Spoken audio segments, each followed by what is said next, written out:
I am Claire Adilabu Abdul Razak, your captain for tonight's flight through the stories that make Nigeria. Now, today we open a fresh page in the book of our collective journey. Now, just 3 days and Nigeria will be 65. And what a profound Sunday it was today, following an inspiring interdenominational church service that reminded us of the precious oil upon the head, running down upon the beard, even Aaron's beard that ran down to the skirts of his garments. Our flight tonight will take us to Alu Dam, where a year ago fury struck, leaving untold devastation in its wake. But today, a different story is emerging, and it's a story of courage, resilience, and determination. Then curiosity takes the wheel as Beatrice Ayim meets the blindfolded Lady Justicia, sparking questions we all secretly want answered. What is the story behind that iconic image of a woman? We will also make a stopover in Ibadan, so sure, where history whispers, tradition speaks, and Yoruba coronation unfolds in all its grandeur. But that's not all. So fasten your seatbelts, stow your tray tables, and prepare, because the first story is taxiing to the runway right after the news headlines.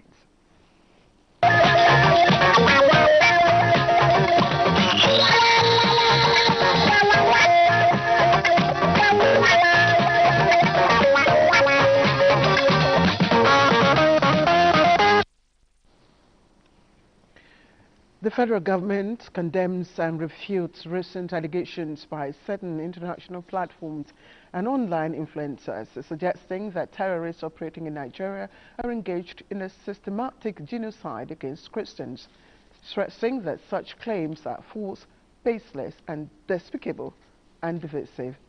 Federal government says portraying Nigeria's security challenges as a targeted campaign against a single religious group is a gross misrepresentation of reality, as Muslims, Christians, and those who do not identify with any religion have suffered at their hands.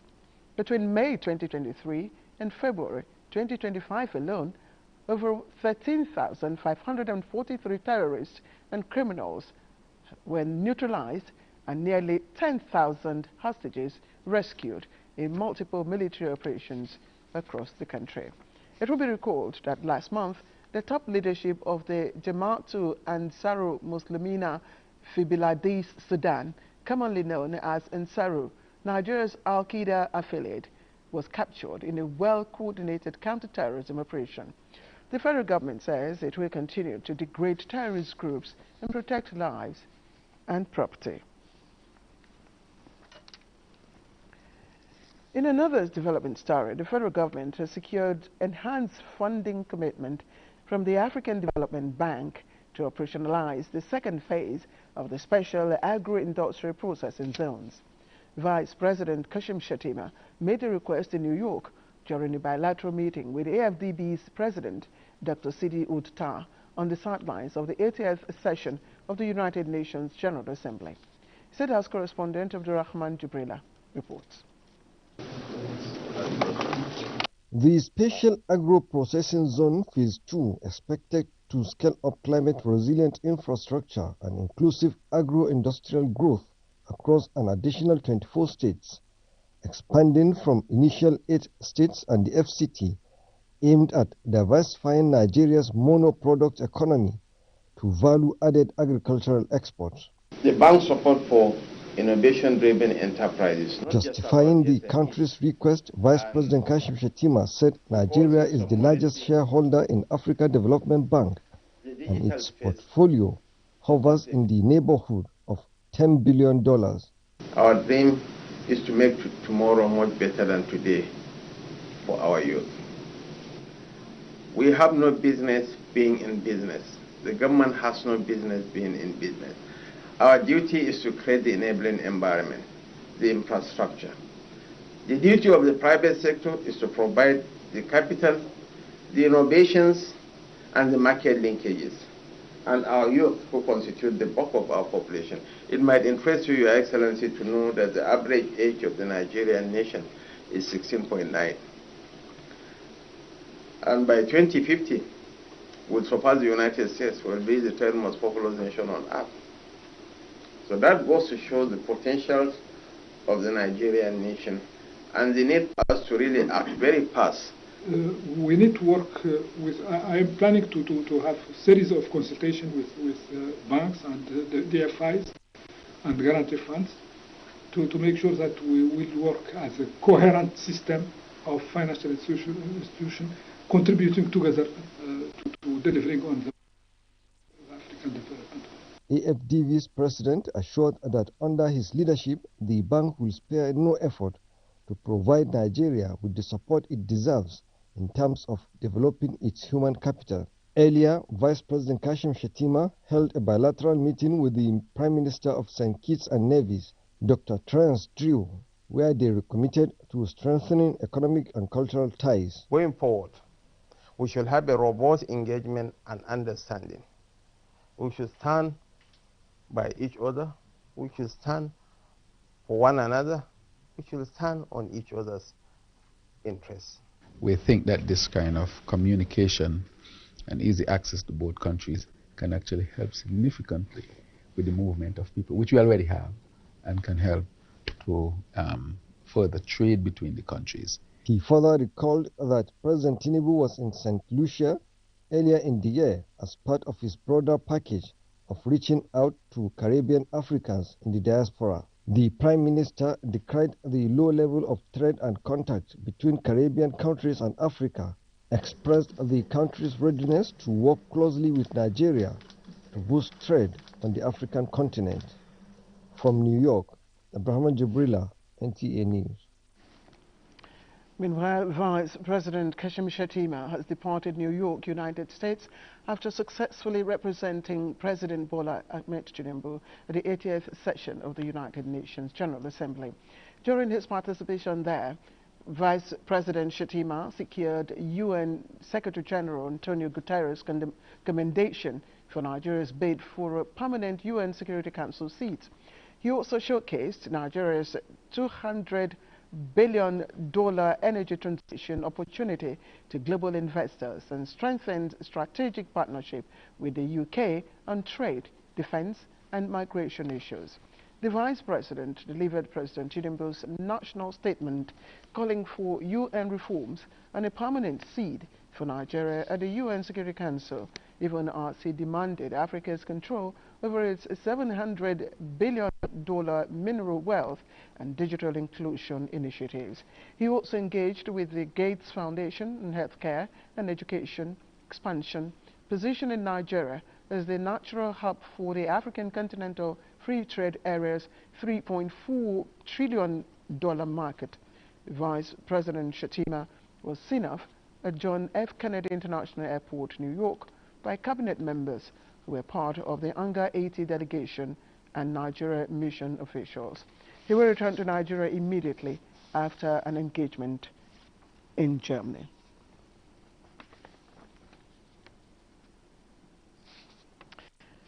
And messages of hope, love and tolerance resonated at the 65th Independence Anniversary Interdenominational Church Service held in Abuja today. President Bola Tinubu at the occasion called on Nigerians to support the dreams and visions of the country's founding fathers who laid the foundation of the nation. The president was represented by the President of the Senate, Omenka Amarachukwu, completes the report.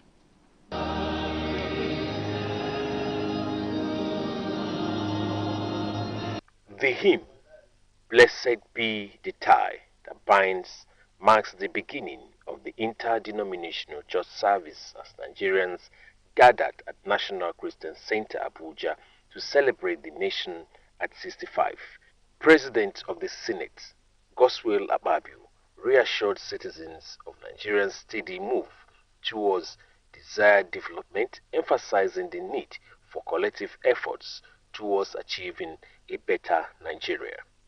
We shall move hand in hand and not in ruins, but a fortress we shall pass to future generations. We must always cooperate, executive and the National Assembly, for the benefit of our people, for the prosperity of our people. In his message at the service, PFN President Bishop Francis Wole Oke applauded the unity of the nation so far, despite many challenges.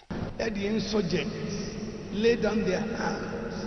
Now we're into building, President is looking at everybody's perspective. Nigerians are understanding that it's not easy because it's difficult for everybody, but that we're all victims and that together. Prayers were offered for the continued coexistence among Nigerians. In Abuja, Umenka Mrachuku, NTA News. Now, the many years of mutual relationship between the people of Plateau State and His Royal Highness King Apollo Cho Dionenchia X was sealed over the weekend at a grand ceremony. The Plateau State Indigenous Cultural Association, River State Branch, conferred the honor of patron of the association and King Apollo Cho in the presence of dignitaries who graced their cultural day held in Port Harcourt. Ijoma Ugweke was there. These are the indigenous people of Beron, Tarok, Bokos, Bongom, Angas, among other natives of Plateau State. They are not on the plateau but in River State. The people are not only displaying their rich cultural heritage but appreciative of the support from His Royal Highness King Apollo Chu, who has been a pillar of strength to the Plateau indigenes in River State for many years. The day had ample representatives from the state and national assemblies, former Minister of Foreign Affairs, Plateau and River State government officials, and Chief Judge of Plateau State. They saw the unwavering commitment of King Apollo Chu to the unity of the country and service to humanity, which formed the reason for his choice by Plateau people to be their patron in River State. Your Majesty's acceptance of this role demonstrates your commitment to cultural preservation and unity among our people. This king is beyond rivers. Is well recognized. Your Majesty, we thank you very much for all that you have done for Plateau people in this state. The representative of the chairman, Traditional Council, Plateau State, Bongom Jos, while presenting to King Apollo Chu Onenchia X with the certificate as the patron of the Plateau State Indigenous Cultural Association, River State Chapter, described King Apollo Chu as a king whose philanthropic gestures knew no bounds. The patron. King Apollo Chu reaffirms his commitment to upholding the things that unite Nigeria as a country, despite the difference in culture and religion, and pledge his continued support to the projects and programs of the association. We are a leader of a people, so that just like extending a course of more other ethnic nationality to join on my kingdom, my existing responsibility to play a further role to them. Nigeria is one. Despite where you are coming from, you should be rest assured that you can stay in River State with peace. The Plateau Cultural Association River State came into existence in 1990 with a commitment to support one another. In Port Harcourt, Ijomu Gweke, NTA News. Now, following reports of mine pit collapse in Kadauri village, Maru local government area of Zamfara State, the federal government, through the Ministry of Solid Minerals Development, deployed federal mine officers in the state to lead rescue operations. Now, a statement from the Ministry of Solid Minerals Development indicates that the collapse, triggered by heavy rainfall and unlawful activities of illegal miners, trapped 15 mine workers. 13 of them have been recovered. Unfortunately, no survival. Efforts are still on to recover the remaining 2 still trapped in the rubble. Reacting to the incident, the Minister of Solid Minerals Development, Delia Alaki, describes the loss of lives as both avoidable and unfortunate. He stressed that relevant departments of the ministry have been mobilized to aid rescue operations, the circumstances leading to the incident. Today is World News Day, set aside to highlight the importance of fact-based journalism and promote the value of credible news reporting.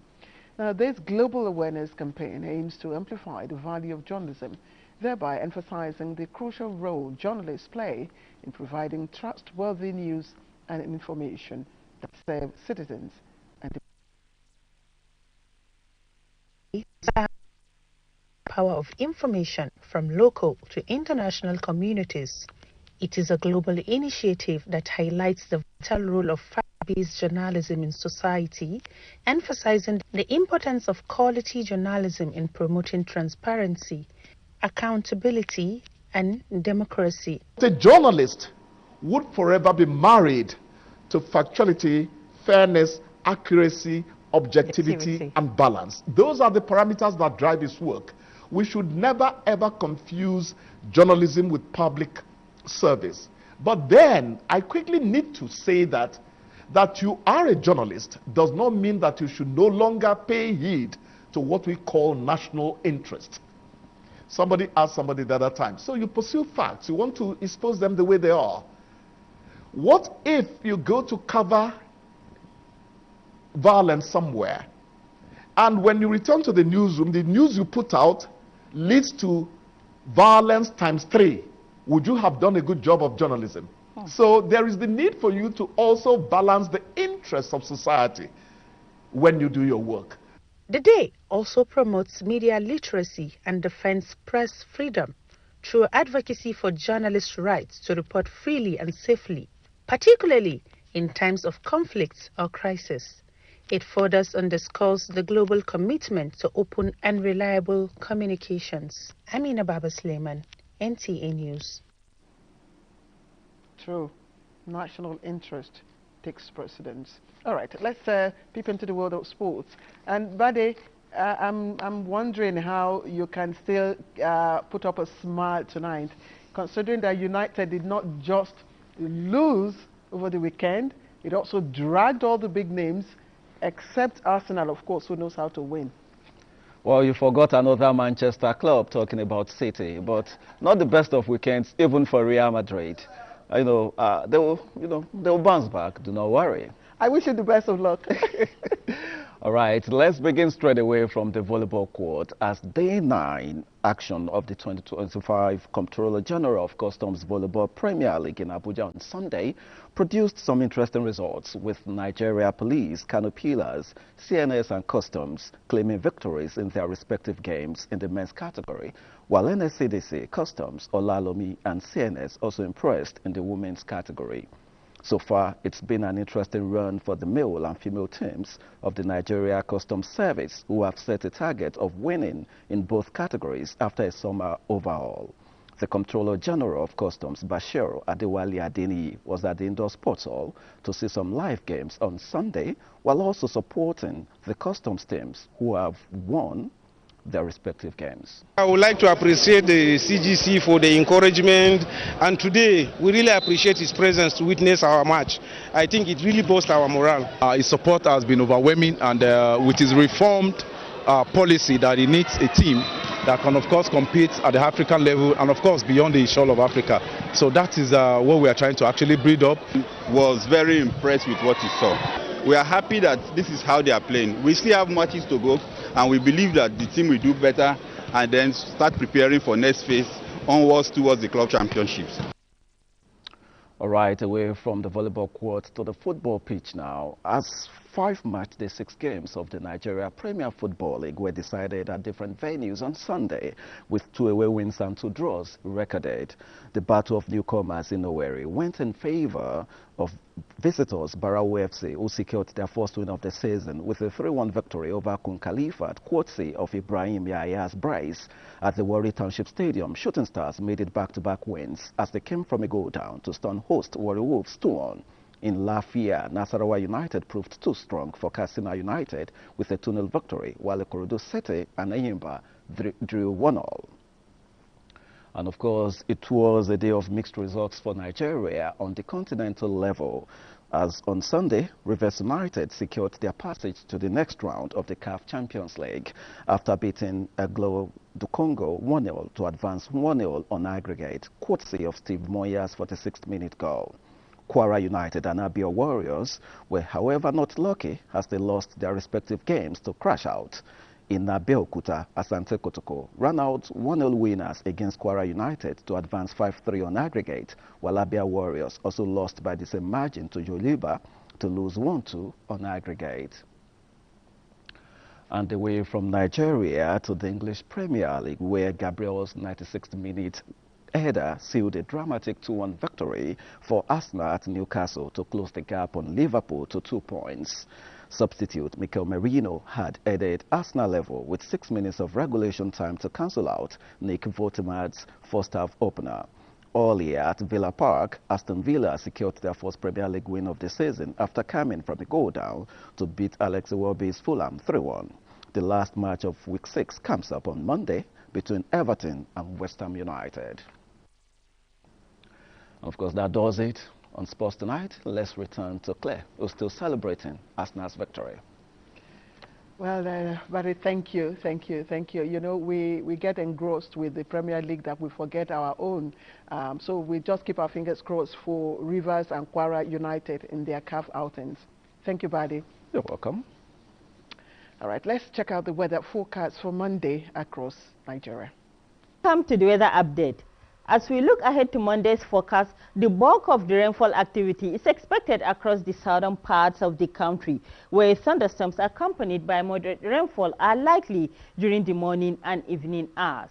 Further north, the north-central cities are likely to experience isolated thunderstorms with light rain showers extending into portions of the north, areas such as Adama, Taraba, Kaduna, Kebbi, southern Sokoto, and southern Zamfara.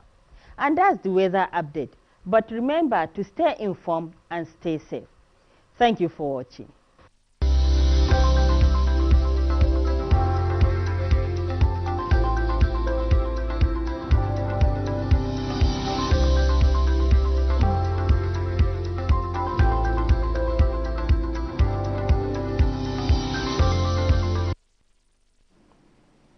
And that ends the news segment on Newsline. Fasten your seatbelts. We're about to take off in a moment. It is with great joy and a deep sense of honor that I, Senator Hope Uzodinma CON, Governor of Imo State, on behalf of the government and the good people of our dear state, warmly welcome the President and Commander-in-Chief of the Armed Forces of the Federal Republic of Nigeria, His Excellency Asiwaju Bola Ahmed Tinubu, GCFR, on an official visit to Imo State alongside the National Chairman of the All Progressives Congress, Professor Ntawe Yuata, the Senate President, His Excellency Senator Godswill Akpabio, the Speaker of the House of Representatives, Tajuddin Abbas, Governors of the All Progressives Congress APC, and other leaders of our great party, the APC, on Tuesday, 30th September 2025. During this historic visit, Mr. President will commission a number of transformative projects that eloquently demonstrate our shared commitment to progress. These include the fully rebuilt Owerri-Mbise-Obowo-Umuahia Road, 2. A brand new flyover connecting Port Harcourt and Onitsha roads with major upgrades around the Assumpta Cathedral roundabout, Owerri. 3. The ultra-modern Emmanuel Nwayamu International Conference Center and other signature projects. In addition, President Tinubu will, as Chief Guest of Honor, unveil my latest book, A Decade of Impactful Progressive Governance in Nigeria, a reflection on our journey as a party and as a nation committed to the ideals of good governance and sustainable development. I look forward to receiving Mr. President, other eminent Nigerians, and friends of Imo State on this momentous occasion. Come and witness history. Join us as we celebrate vision, service, and progress. Signed, Senator Hope Uzodinma CON, Governor, Imo State. The greatest gifts we can give our youth is access to knowledge, wisdom, and truth, so they can rise, succeed, and lead. That's why President Tinubu has planted the seed. He is investing billions in education.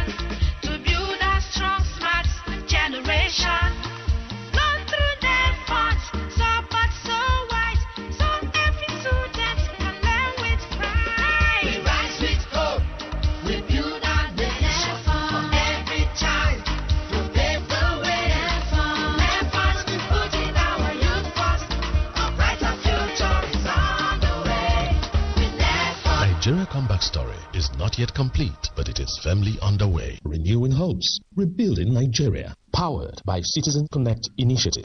Nigeria, our country, our pride, blessed with abundant oil and gas resources, yet under attack. Criminals are stealing our commonwealth, vandalizing oil and gas infrastructure and funding terrorism, banditry and kidnapping. It's destroying our environment, our economy and our future. But enough is enough. The National Security Advisor has launched Operation Skyline to track, stop and crush these economic saboteurs and their collaborators wherever they are. Let's stand together. Say no to crude oil theft. Say no to economic terrorism. Say yes to a safe, stronger Nigeria. This message is brought to you by the Office of the National Security Advisor and sponsored by the Project Management Office and private security contractors of Operation Plug. The game is changing, consumers are winning, businesses are serving, every consumer needs.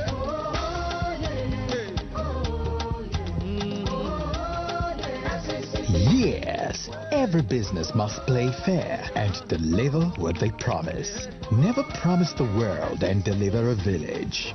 FCCPC, promoting choice, ensuring fairness. Happy 65th Independence Celebration, Nigeria. As we celebrate the resilience of our people and history, AC Drugs Limited stands with Nigerians to celebrate their health and well-being. We strongly advise healthcare professionals, distributors and patients to purchase AC Drugs Limited medicines from only authorized distributors. Cross-check products NAFDAC number and verify packaging authenticity. Report any suspected falsified or substandard products immediately to NAFDAC. At AC Drugs Limited, our top priority is working with NAFDAC, healthcare providers and law enforcement agents to protect public health and maintain the integrity of our registered products. AC Drugs Limited, dedicated to pharmaceutical excellence.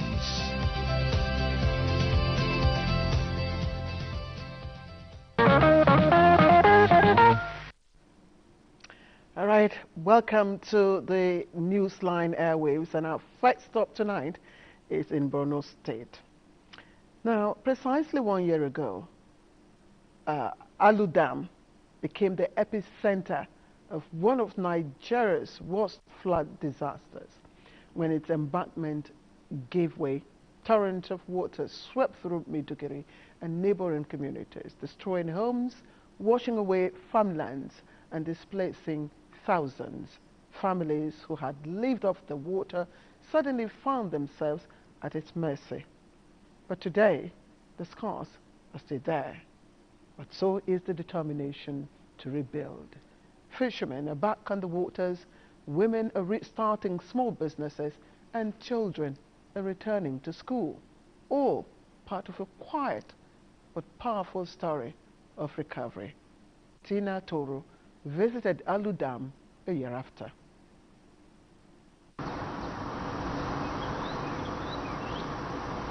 It is like an old woman's tale that will never be forgotten. A gory account trapped in the tapestry of time as the flood disaster of September 10, 2024 threw a nation into despair as Alu Dam broke through its embankment, raging through the city with a fury that left scars still visible today. 1 year on, the memory may be receding into history, but it is not forgotten. A trip back to where it all began tells a new tale of resilience, of a people challenged by nature but determined to rise again through the ruins. At the heart of Alu Dam and along its tributaries thrives a vibrant fishing community, where both young and old draw their daily sustenance as the rhythm of life flows with the river. Despite the intensity of the water's current, fishermen cast their nets undeterred, for money must be made to put food on the table. It is not just an occupation, it is identity, culture and survival. The danger is real, but so is the hunger. Every activity here shows how deeply life here is connected to the water. Though all was lost during the flood, the painstaking process of picking up the pieces and starting over reflects the strong will of the people. Even in hardship, they look up to government for help, holding on to the hope that the much-needed relief will one day come.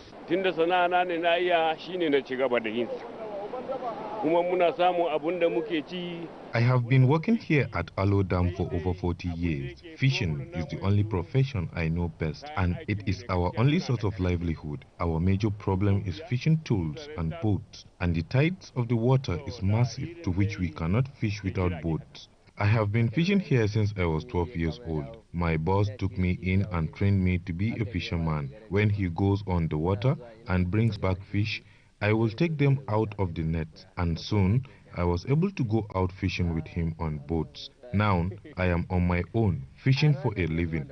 With the release of 80 billion naira by the federal government, reconstruction work has reached an advanced stage. The dam walls, once broken, now rise stronger, promising protection and renewal. We have already built another dam to protect it, and we have gate down. We have opened it and arranged all these gates.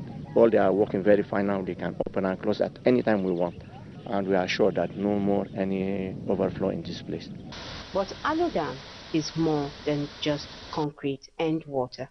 It is life itself. It serves as the only water source that meets the domestic needs of surrounding communities. Beautiful. Resilience and determination. Two beautiful words, and they form the citizen code of a true Nigerian.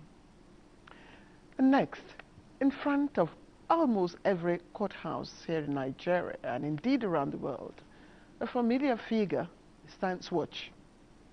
Do you know what it is? The blindfolded woman holding a pair of scales in one hand and a sword in the other. Now, she has become the universal face of justice. But how many people ever stop to ask, why this ancient image, a woman, blindfolded, weighing and judging, has endured as the international symbol of justice? Now, for our correspondent Beatrice Ayam, who visited one of Nigeria's high court, the striking sculpture outside the building sparks curiosity. And you know what? She has seen it in movies and on TV, but standing in front of it made her wonder, why a woman in the first place? And then she asks, why the blindfold? Let's hear her. Always seen the symbol of justice at various courts. But coming into the Imo State High Court this moment, there is a special attraction to the image. I realized it is a woman, and why the image of a woman as a symbol of justice. And who is this woman? It's a Greek action, ordinarily. It is called Greek goddess or Roman goddess. They say that women don't look at anybody before they would decide the matter. That's what they are saying. But this is an ancient image. The symbol of justice, also known as Lady Justice or Lady Justicia, is blindfolded to demonstrate impartiality. The balancing scales in her hand symbolize fair and equal treatment under law, while the sword shows authority and the power to punish injustice. A legal practitioner, Egonumere, in his views, linked the origin of Lady Justicia to the judge in the story of Shylock and his debtor in Merchants of Venice. It is linked to this because it was a woman who now ordered them to bring a weighing scale. Go and have your pound of flesh. There is a weighing scale. It will be weighed. If it is less, you'll be in trouble. If it is more, you'll be in trouble. It must be a pound of flesh because that is what is in the agreement. And there should be no drop of blood. So it was a very important verdict. If a mother has 10 children, she doesn't discriminate in the way she disciplines any of the children. It's just justice for everybody. If you approach a woman if you want to get justice, depending on how you approach her, you will definitely get justice from her. And that is, I think that is why a woman was chosen as a symbol of justice. We also sampled the opinion of the people outside the judicial community on what they know about the symbol of justice. Symbol of justice? I don't know about it. I'm a pastor. Except that you have asked me now, I've not made any attempt to know that symbol, what that symbol stands for. That image stands like a mother who wants to beat the child, considering the offense of the child has committed. But it has the symbol. It has to weigh the punishment, whether it's to strike higher or to strike lesser. That is the weight is carrying on his hand. Whichever school of thought one aligns with, Lady Justitia's clear-sightedness in the dispensation remains the last hope of the common man. Okay. Thank you. Thank you, I am for that, Beatrice, I am for that report. But in Nigeria, the world under the hood remains overwhelmingly male. Across auto repair shops, garages and workshops, very few women venture into the world of, very few women, I should say, venture into the world of grease, gears and engines. But not for Cynthia. In her early 20s, she stands out. And in Makurdi, in Benue State, she is one of the rare women fighting stereotypes, forging a path and proving that love for the craft, skill and determination to not depend on gender, and rewriting the future of trade to include more women, especially for girls who might be quietly wondering, can I do that too?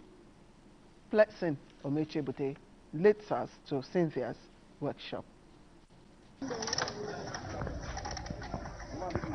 Cynthia's journey into the world of automobile repairs began back in her secondary school days, sparked by a classmate's story that ignited her curiosity.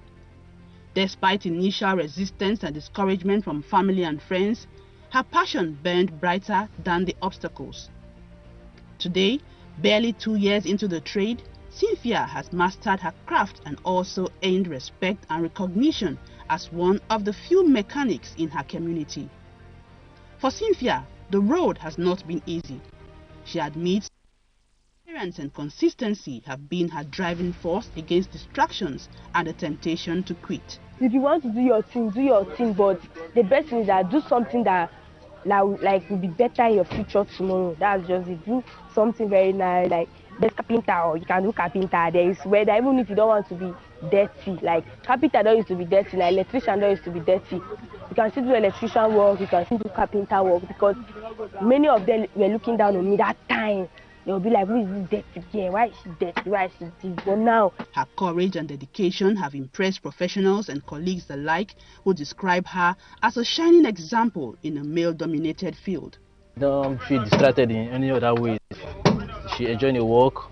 When working with me, I enjoy it because I feel that vibe in her. She has that courage. She don't be scared of any hard work, whether the work is simple or difficult. She always tries to put her mind into the work. Well, I feel happy for her, because for a lady to wake up one morning and decide to do the same thing that other boys to do, at least let me just put it this way, that I'm happy for her. For the past years now we are together, she has been doing good, and I must confess that at least I like her performance.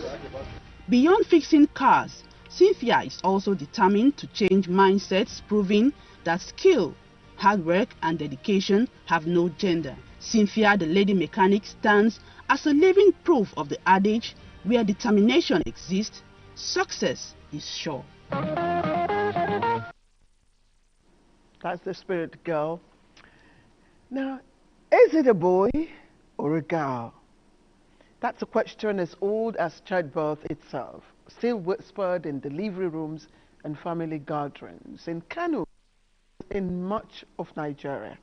Now, the birth of a child is a joyful milestone, yet the excitement often carries an unspoken expectation. A boy may be seen as an heir and a name bearer, while a girl, she may be seen as a nurturer and home builder. But these long-held views continue to shape family decisions and reveal how deeply gender preference runs in our society.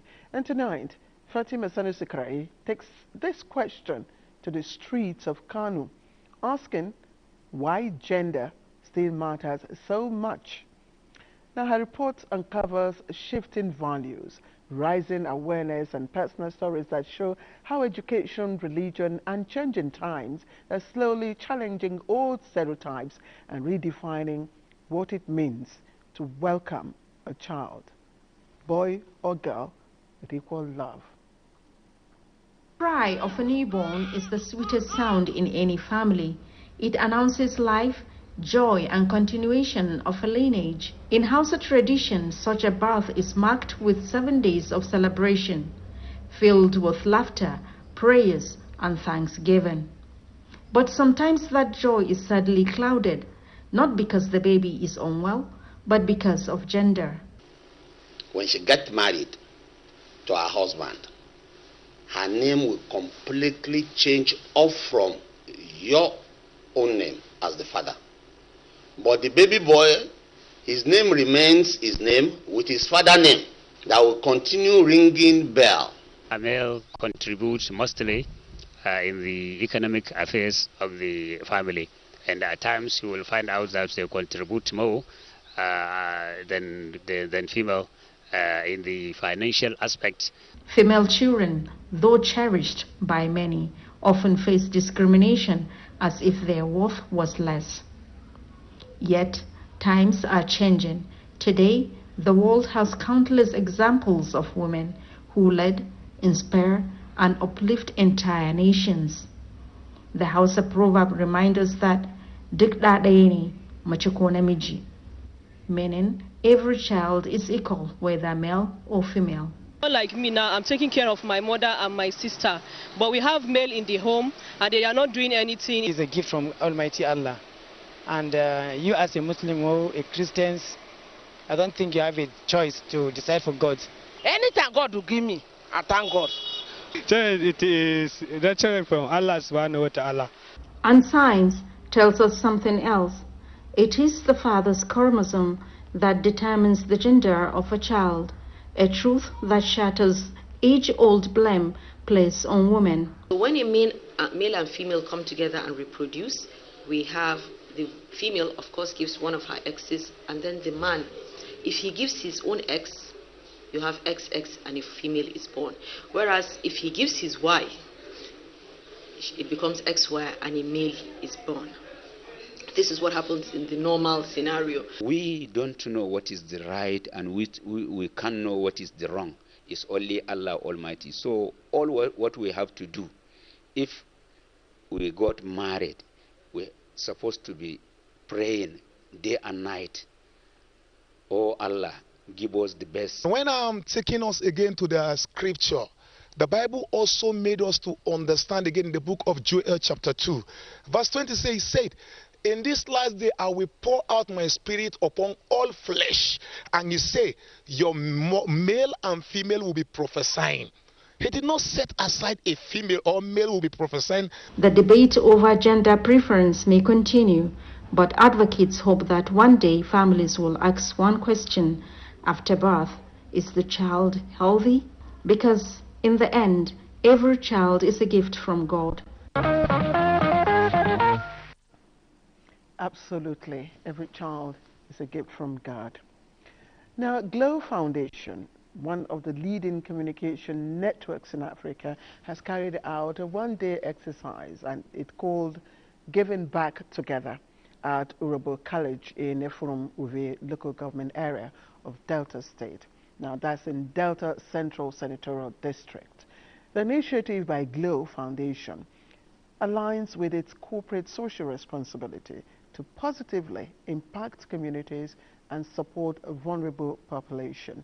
Chinyere Okoli tells us more.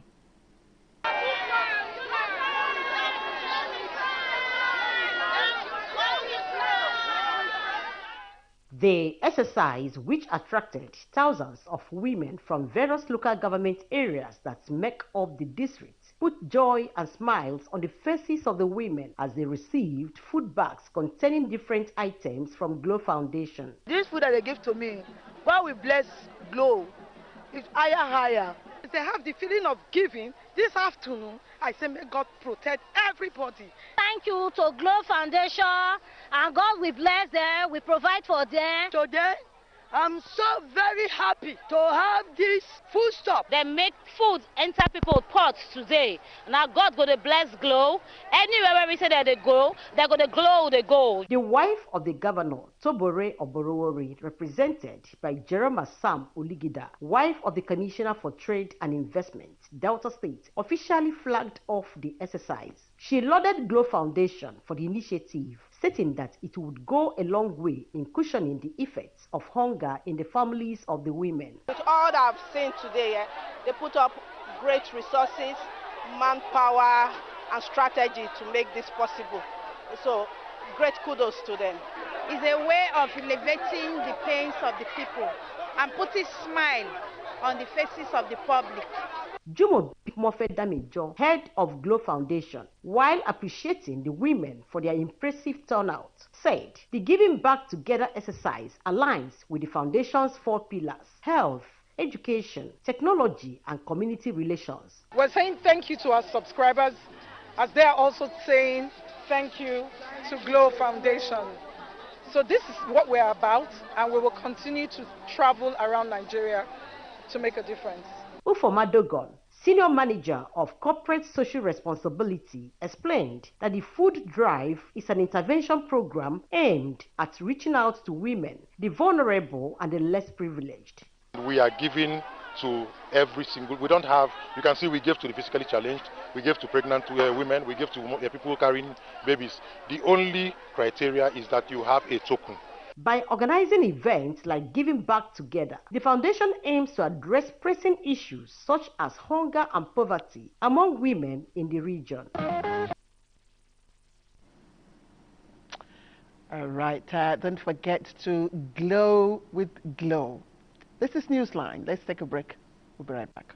Today's fast-paced world, staying ahead demands peak performance from our bodies. Like never before, our bodies need an optimum supply of essential nutrients, and Supermalt supports our daily nutritional needs. Supermalt has 20 essential vitamins, minerals, and natural extracts for overall health and wellness.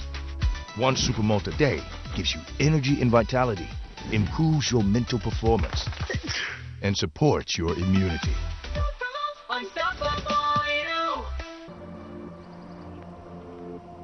For over 2 decades, we've poured our hearts and resources into life-changing initiatives across the nation. With education shaping new possibilities, healthcare bringing hope and healing. Good doesn't inspire from a distance. It comes from removing the everyday obstacles faced by real people. And economic empowerment, driving growth. So when we help lift one, they have the power to lift others too. Our story isn't written in boardrooms, it's woven in the lives that we touch. As we take steady steps, let's turn them into giant strides together.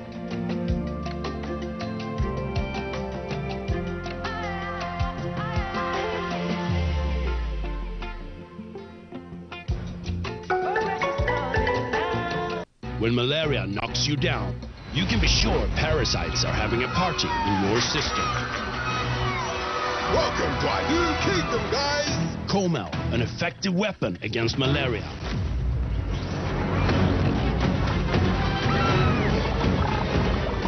Comel! Attacking the parasite army directly to give you express relief and get you back on your feet effectively. Comel on. Malaria gone. It's the choices you make that set you apart from being good to being great. My choice? Nivea Men Deep Body Lotion with Max Tech, powered by Black Cavern. gives you both dark wood fragrance and 48-hour moisture. And my other top choice for all-day freshness, Nivea Men Deep Roll-On for 72-hour protection and fragrance with Max Tech. Powered by Black Carbon. Skin is for playing it smart. Nivea is for skin. Imagine lovely meals you can cook with these ingredients. You spend heavily, but no guarantee of a tasty meal. Not making a right choice of seasoning cube can ruin your meal, money, and confidence. For a tasty meal, do not compromise. Choose Gold. Use Terra Gold for the rich, consistent taste your loved ones crave for. Good for soups, stews, and jollof. Terra Gold. One cube, endless possibilities.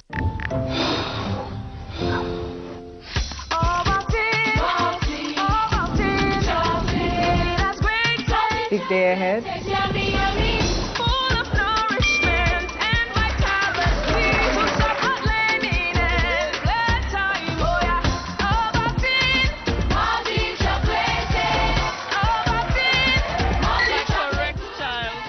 Delicious Ovaltine. Smart choice for smart kids.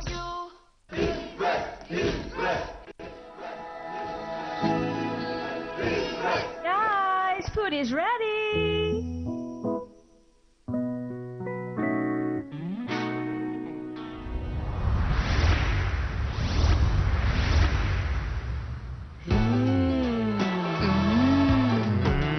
Suitable for jollof rice, stew, spaghetti, and yam portage.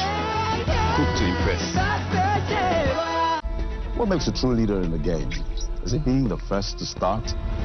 For over a decade, one name has always led in front. That name is Bet Naija.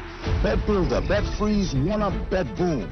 Not just features, but unbeatable odds on over 300,000 matches, but playing to win.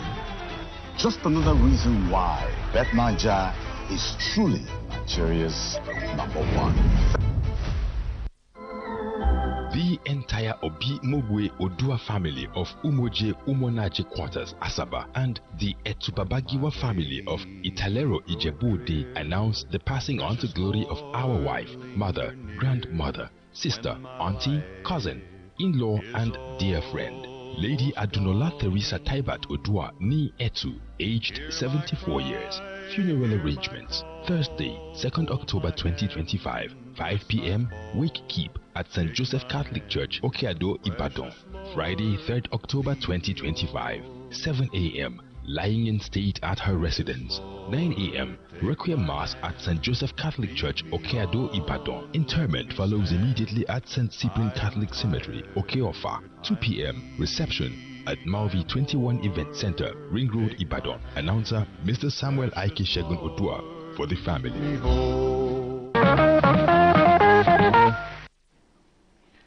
Welcome back. Now, the joy of the people of Egi clan in Ogba-Igbe-Mandone local government area of River State knew no bounds as several infrastructure and human capital development projects worth millions of naira were inaugurated in several communities within that clan.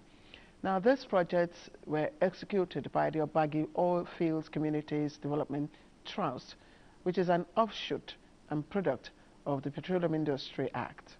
Emmanuel Lenny reports that members of the National Assembly were also in attendance at the ceremony held at Ogbogu Model Secondary School in Ogba-Igbe-Mandone local government area of River State. The Obagi Oil Fields Host Communities Development Trust was set up through the provision of the Petroleum Industry Act development in oil-bearing communities. These projects, which include education, health, and road infrastructure, civic center, bottled water company, cooking gas plant, furniture factory, and farm facilities spread across 8 oil-bearing communities in Egi clan, is to address various infrastructure and human capital development needs of the people. Excited by the quality of development projects, chairman of the event and chairman Senate Committee on Host Communities, Senator Benson Agadaga, is pleased with Total Energies for actualizing the provisions of the PIA and setting the pace in the full implementation of the Petroleum Industry Act.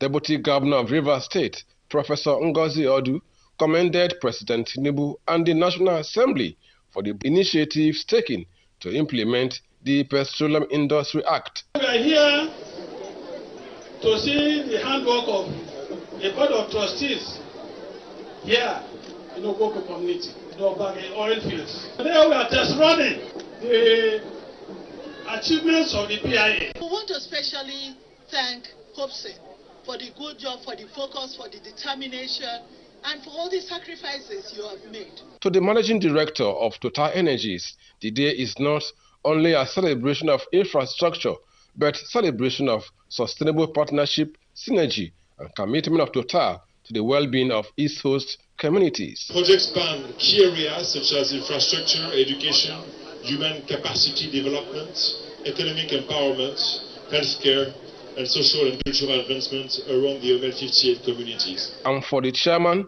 Board of Trustees of the Obagi Oil Fields Host Communities Development Trust, DK Hobson DK, the event is a testament to the transformative power of the PIA. It's been an honor to have you in this community today, to come and witness the little effort we have made to transform our local communities, the effort we have made to move our people from poverty to prosperity, the effort we are making to transform our local communities. The event was attended by regulators, National Assembly members, and other stakeholders. High point of the event was the inauguration and tour of the various projects across the communities.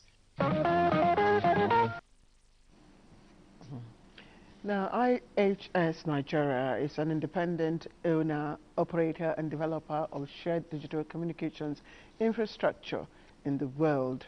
Disclosed that its company spent about 11 billion naira on provision of critical infrastructure in its host communities across the country between 2020 and 2024. Now, this was at the presentation of IHS Nigeria 2023 to 2024 Nigeria Impact Report in Lagos.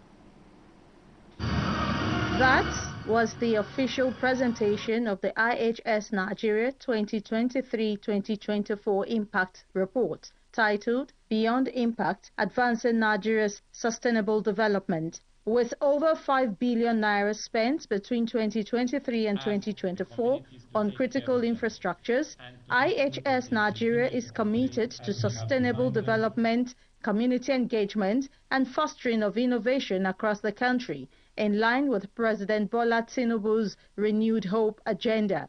Nigeria has been so generous to us, IHS, that allowed a small company with few people to grow and be the fourth or the fifth largest tower company in the whole world. And I think the minimum that you can do is to give back to this great country that we call home. Ethics and governance, environment and climate change, our people and communities, education and economic growth.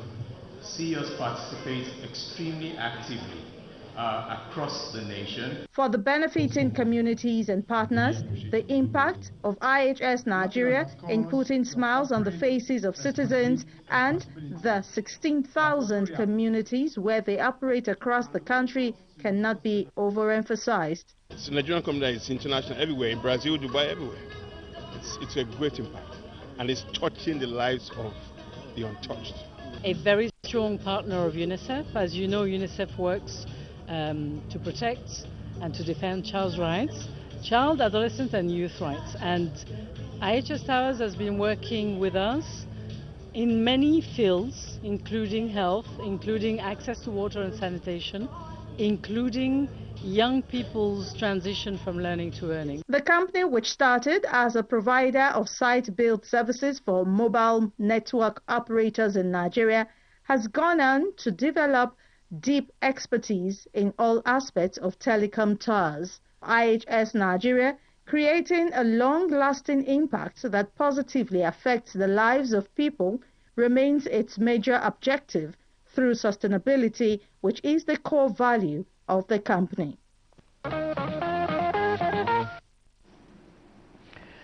All right, I told you that we will be having a stopover in the ancient city of Ibadan. It's a city steeped in history and tradition, erupts in colors. drumming and jubilation as thousands converged to witness a moment etched into its royal chronicles. Now, the ancient city became a theater of culture and unity as Oba Rashidi Adewolu Ladoja ascends the throne as the 44th Olubadan of Ibadan. After a week of traditional rites and festivities, the celebration reached its climax with the official installation and presentation of the staff of office to the monarch by Oyo State Governor Seyi Makinde. In a mark of its national significance, President Bola Ahmed Tinubu led eminent Nigerians to grace the occasion. Grace Anyoleke captured those unforgettable moments, making history for Newsline. Ibadan, notably the land of many firsts, makes history again as Oba Rashidi Adewolu Ladoja ascends throne as the 44th Olubadan of Ibadan land. The coronation of the new monarch reverberates through Ibadan land with celebrations and festivities echoing across the city as subjects rejoiced at the dawn of a new era under their beloved imperial majesty. First of the Arusa homestead, Oba Rashidi Adewolu Akomu Ladoja. I wish him long reign. I wish that his reign is peaceful. He's an iconic figure in Ibadan land, in Oyo State, and indeed in the Federal Republic of Nigeria. Presenting the insignia of office, Governor Seyi Makinde promised to work with the Olubadan in achieving his ambitious dream for Oyo State. All challenges associated with Ibadan traditional institution is now over. President Bola Tinubu, who led dignitaries to Ibadan, recalls their journey together as they sailed the political waters of Nigeria. Your determination, your reliability, it's impeccable. The monarch promises to accelerate the development of Ibadan land and uphold its age-long tradition. An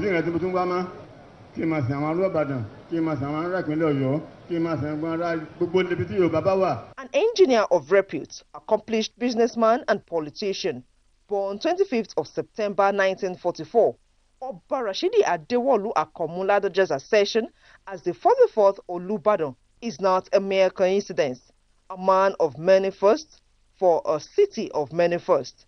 Distinguished Senator of the Federal Republic of Nigeria, former Governor of Oyo State, Oba Rashidi Adewolu Akomu Ladoja, began his journey to the Olubadan throne as Mogaji of the all-inclusive Arusa family of Isale-Osi Ibadan in 1992 and rose through the ranks of the Olubadan chieftaincy line, now crowned the 44th Olubadan of Ibadan land.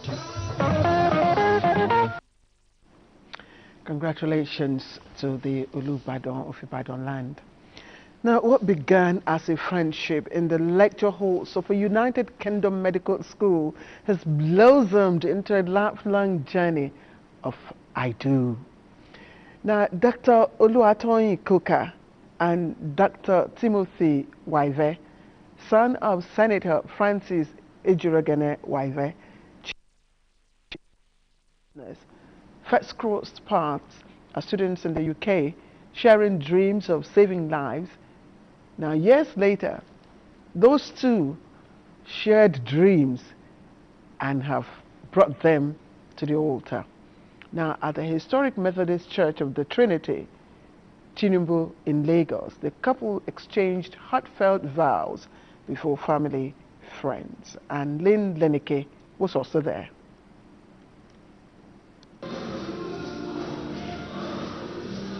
Dr. Oluwatoyin Koka adopting and accepting Wave as her new surname.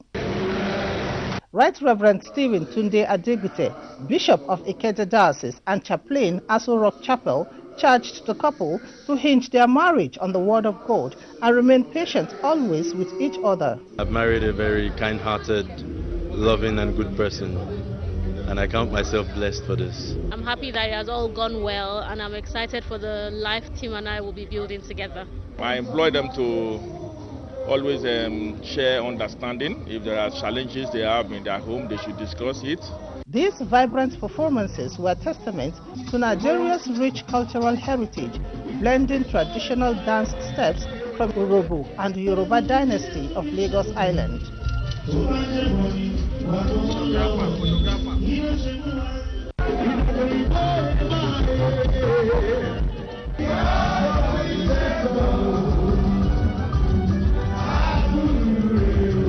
The occasion attracted members of the National Assembly, top government functionaries from Delta State, led by the Delta State Governor, traditional rulers, friends, and families. And to the man, he should do everything to show love to the woman, so that you continue to be friends, love one another, treat one another with respect, and then continue to make God the foundation of their home.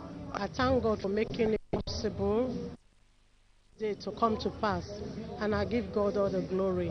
The most important is the fear of God, and make him your solid rock, and trust him in every situation. Work together once. You have to love each other. You have to walk in one direction. It was an evening packed full of endless fun, enjoyment, and excitement.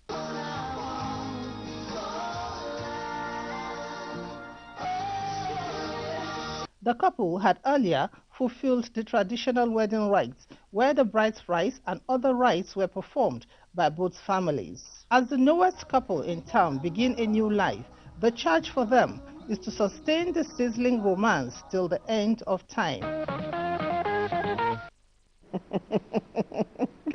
Oh my God. Oh my God. All right, what's the Newsline? We'll be right back. Commercial break.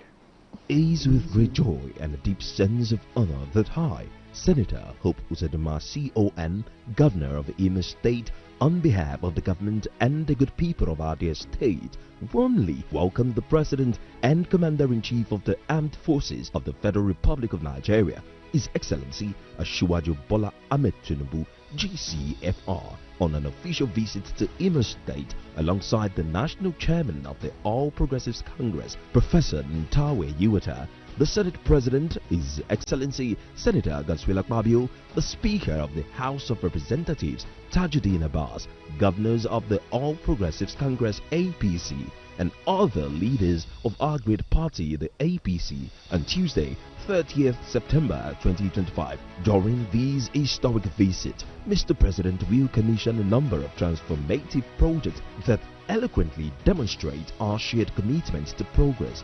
These include the fully rebuilt Owerri-Mbise-Obowo-Umuahia Road, 2. A brand new flyover connecting Port Harcourt and Onitsha roads with major upgrades around the Assumpta Cathedral roundabout, Owerri. 3. The ultra-modern Emmanuel Nwanyama International Conference Center and other signature projects. In addition, President Tinubu will, as Chief Guest of Honor, unveil my latest book, A Decade of Impactful Progressive Governance in Nigeria, a reflection on our journey as a party and as a nation committed to the ideals of good governance and sustainable development. I look forward to receiving Mr. President, other eminent Nigerians, and friends of Imo State on these momentous occasions. Come and witness history. Join us as we celebrate vision, service, and progress. Signed, Senator Hope Uzodinma CON, Governor, Imo State. When it's bright and early, get your breakfast right. You need all the nutrients that will hold you tight. Stay in power, you find it all in peak. Every move you make, Peak's got you all the way. And the Peak goes on. Power on every morning with our Peak breakfast to make the most of every day. Peak, reach for your peak.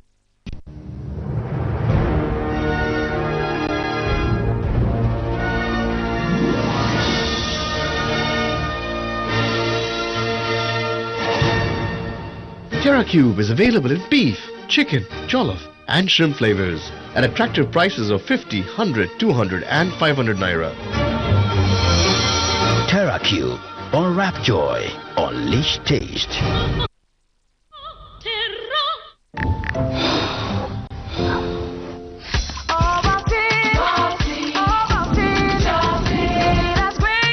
Big day ahead.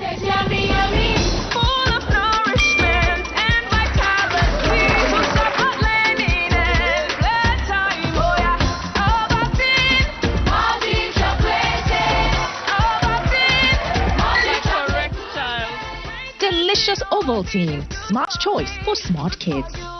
Confidence is important in life's little moments. Strong teeth can help, even if they get her into trouble sometimes. A great smile is useful to break the ice, and making friends is easier when you know you have fresh breath. I give my family confidence with Pepsodent Triple Protection 123. Its antibacterial action formula gives them cavity protection, white teeth, and fresh breath. The confidence of 3 toothpaste in 1. Pepsodent Triple Protection 123. It's the choices you make that set you apart from being good to being great. My choice? Nivea Men Deep Body Lotion with Max Tech, powered by Black Cavern. Gives you both dark wood fragrance and 48-hour moisture. And my other top choice for all-day freshness, Nivea Men Deep Roll-On for 72-hour protection and fragrance with Max Tech, powered by Black Cavern. Skin is for playing it smart. Nivea is for skin. What makes a true leader in the game? Is it being the first to start? For over a decade, one name has always led in front. That name is Bet Naija. Bet Builder, Bet Freeze, One Up, Bet Boom. Not just features, but unbeatable odds on over 300,000 live matches, but playing to win. Just another reason why Bet Naija is truly Nigeria's #1.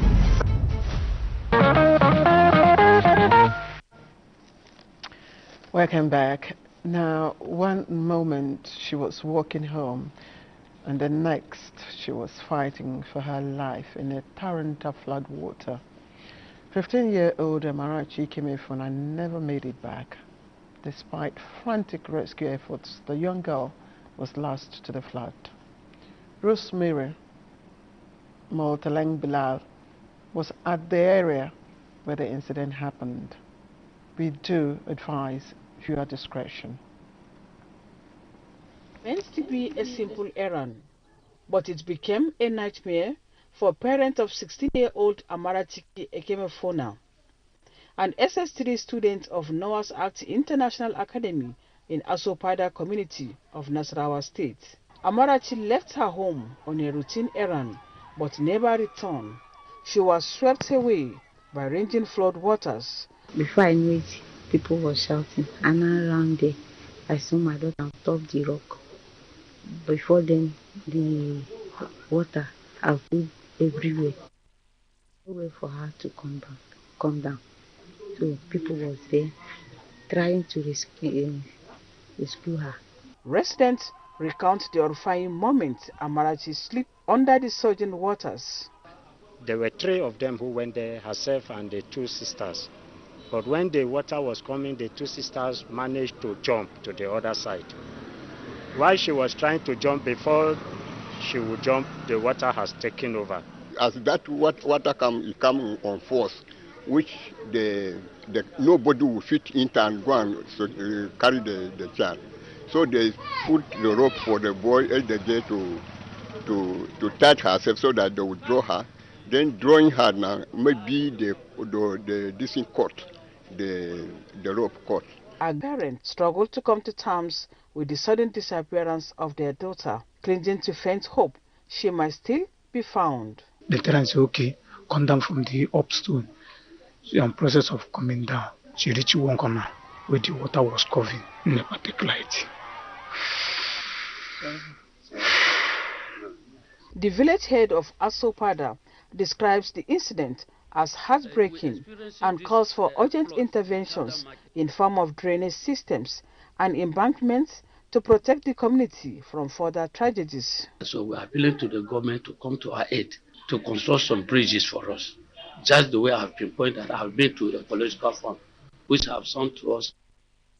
They are the one to assist. Even right now, we have not seen the body. We are still searching for her. Amarachi remains missing. Her disappearance, a mirror of the wider environmental risks facing many Nigerian communities, particularly during rainy season. His Excellency was not happy when he got the information. In fact, because of this incident, he has asked me to go around with our works department and the greater camp to take all majors, all the roads, including those places that need bridges and culverts. Residents plead for intensive and rescue efforts, saying only God can decide Amarachi's fate, but the government and emergency services must do their parts. Very sad indeed. But one thing I know is that Engineer Abdullahi Sule, the governor of Nasarawa State, is a man of action. He will not let this lie. Now, a place meant to offer love, care and protection, 17 young lives instead faced hunger, neglect and fear. Now, this was the reality inside an alleged orphanage in the Kogoma, where the FCT Public Complaints Commission rescued malnourished children on the 18th of September 2025. Now, in a follow-up visit, our correspondent Hawa Gimba reports that the story is taking a hopeful turn. And with whispers from concerned neighbors, then grew into a public outcry that the FCT Public Complaints Commission could no longer ignore. Acting on the tip, the commission joins forces with the FCT police and stormed an alleged orphanage in Lokogoma. What they found was shocking. Instead of a sanctuary for children, they met a structure that resembled an abandoned building. Windows sealed, doors locked. The compound littered with refuse. Behind those doors were 17 children, living in conditions no child should ever endure. The rescue was as emotional as it was urgent. Malnourished, weak, and frightened, the children were gently carried out and taken to the FCT Police Command, where they were handed over to the FCT Ministry of Women Affairs for care.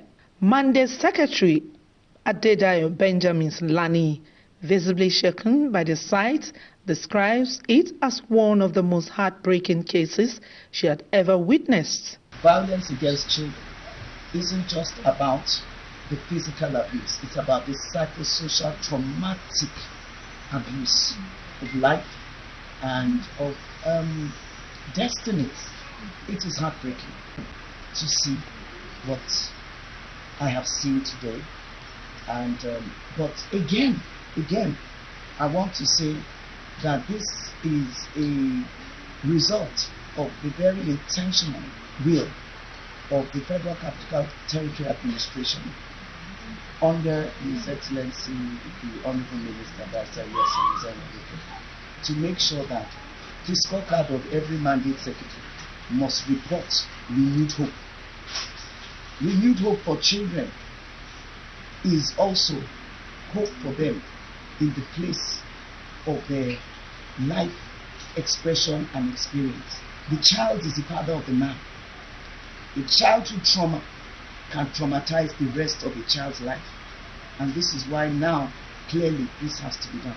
As a mandate to ensure that justice is delivered where necessary, public needed us to intervene and see how those children can be rescued.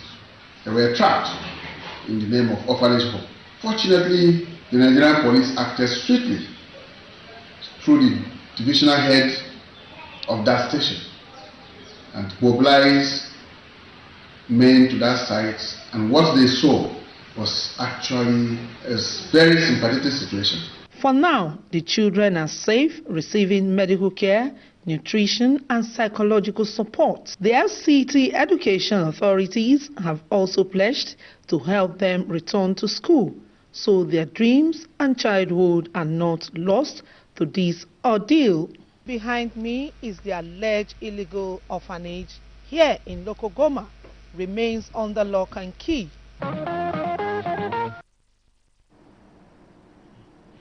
In yet another heart-wrenching case of child abuse, a 5-year-old girl from Toro local government area of Bauchi State has allegedly been brutalized by her own stepmother for bedwetting.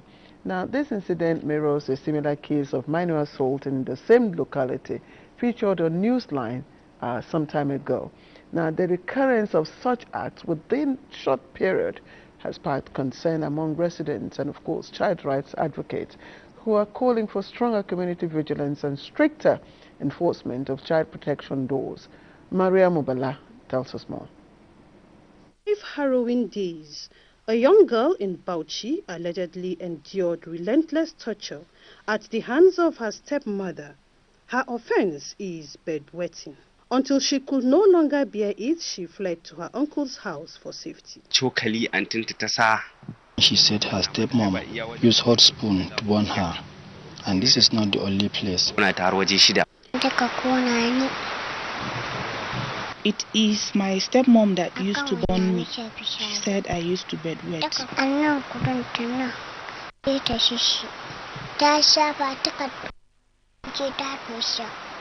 The girl's father, still in shock, explains that since the death of the girl's biological mother 2 years ago, his daughter's relationship with her stepmother has grown increasingly strained. My old wife, before her demise, gave her the girl, and she died the next day. Neighbors who spoke off camera painted an even grimmer picture. They recounted how the stepmother allegedly forced the girl to sleep separately, prompting her father to buy her a mattress, which the stepmother later burnt, denying the girl any place to sleep. We were shocked because their relationship used to be good. Authorities say the case reflects a disturbing trend. The National Human Rights Commission and the police are expressing concern over the rising number of child abuse incidents in that particular area. Cases of human rights violation, usually when we get cases reported to us, and sometimes even when these cases are not reported but we get to know about it, we take it so moto. When we get a case of an abuse, we engage the relevant authorities necessary to ensure that there's accountability, justice is done, and then the victim or survivor gets the necessary support. The Commissioner of Police, on receiving this, has directed DPO Turu to arrest the perpetrator of this dastardly act. Where she was arrested, she was transferred from Toro Division. This is not an isolated case. In another disturbing incident, an 11-year-old Sangaya student sustained multiple injuries after allegedly being tied up by his teacher for attempting to run away from the school. The teacher is now in police custody. Stakeholders are calling for urgent action. The Bauchi State Gender-Based has taken over the treatment of the abused girl, now receiving care at the ATBU Teaching Hospital, and has vowed to intensify campaigns to end all forms of violence against children in the state. Also, this case is a wake-up call and a reminder that behind every statistic is a child whose only crime was being vulnerable. You know, there's always something to take away from Newsline every week. Every story tonight is a call for reflection and indeed for action. And on Newsline, we take pride in holding up a mirror to our challenges while celebrating, of course, the courage and creativity that define our people. Now, before we go, here's my 2 cup of peace for tonight. The ocean may ride the tides, and the stars shine without competition. Yet, both reveal their powers in that rhythm. Good night, everyone.